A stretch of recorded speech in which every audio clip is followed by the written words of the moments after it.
So hi, how are you doing? Good, thank you, NC. What's your name and what My show name are is you? Therese Diekhans, and I am an actress from Seattle, Washington, and I am performing my play, The Most Dangerous Woman in America, Machine Guns, Coal Dust, and The Making of the American Dream by David Christie. And what inspired you to make this show? Actually, my friend David Christie inspired me because he's the one that's got me learning about Mother Jones in the first place.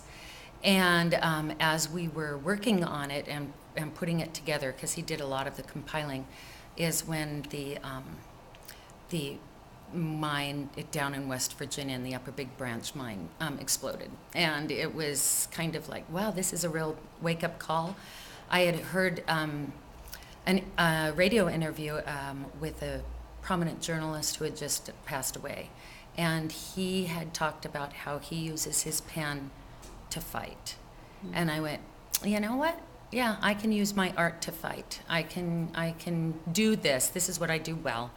And hopefully bring the working conditions of not only miners, but immigrant workers and generally workers all over the world to the attention of the politicians and the people, so that there aren't any more Upper Big Branch mining disasters.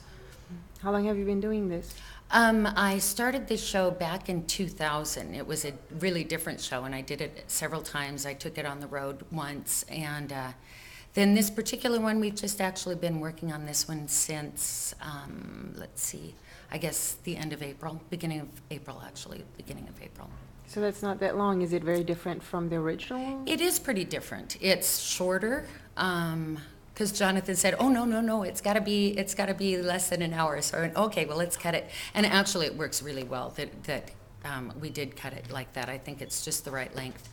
And the previous incarnation was a lot of monologues. So the Alabama politician was a monologue, and Maggie, the little mill girl, was a monologue. And my director, Carol Roscoe, said, no, you know what we need to do is we need to make them arguments with each other. And so that's what she did. And we did actually all that together. And I think it works really, really well.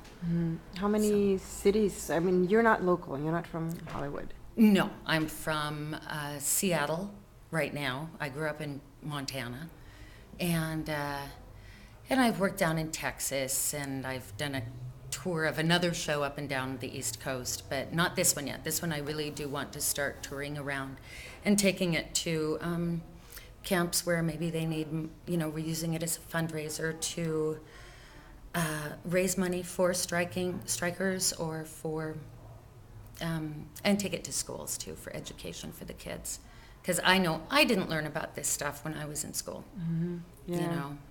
Yeah. So I'd like to get children. Children are very wonderful in that they are sponges. And if you give them things to think about, especially, the child workers and stuff, because we still have child labor in the world and in the United States, get them fighting for each other, get them aware of what's going on in the world. Have you been, prior to this show, politically involved in any way, or was it really just... No, not really. I'd vote, and I would go occasionally and do a phone tree, for different things. I did that for Obama's campaign. And that was another thing we talked about when we talked about this show. It's like Mother Jones says all the time, you have to do it. You have to do it. Nobody's going to do it for you. Stand up together and fight for each other.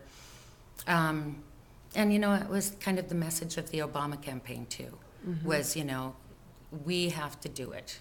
Right. This is what this government is about, So I carried that along with me.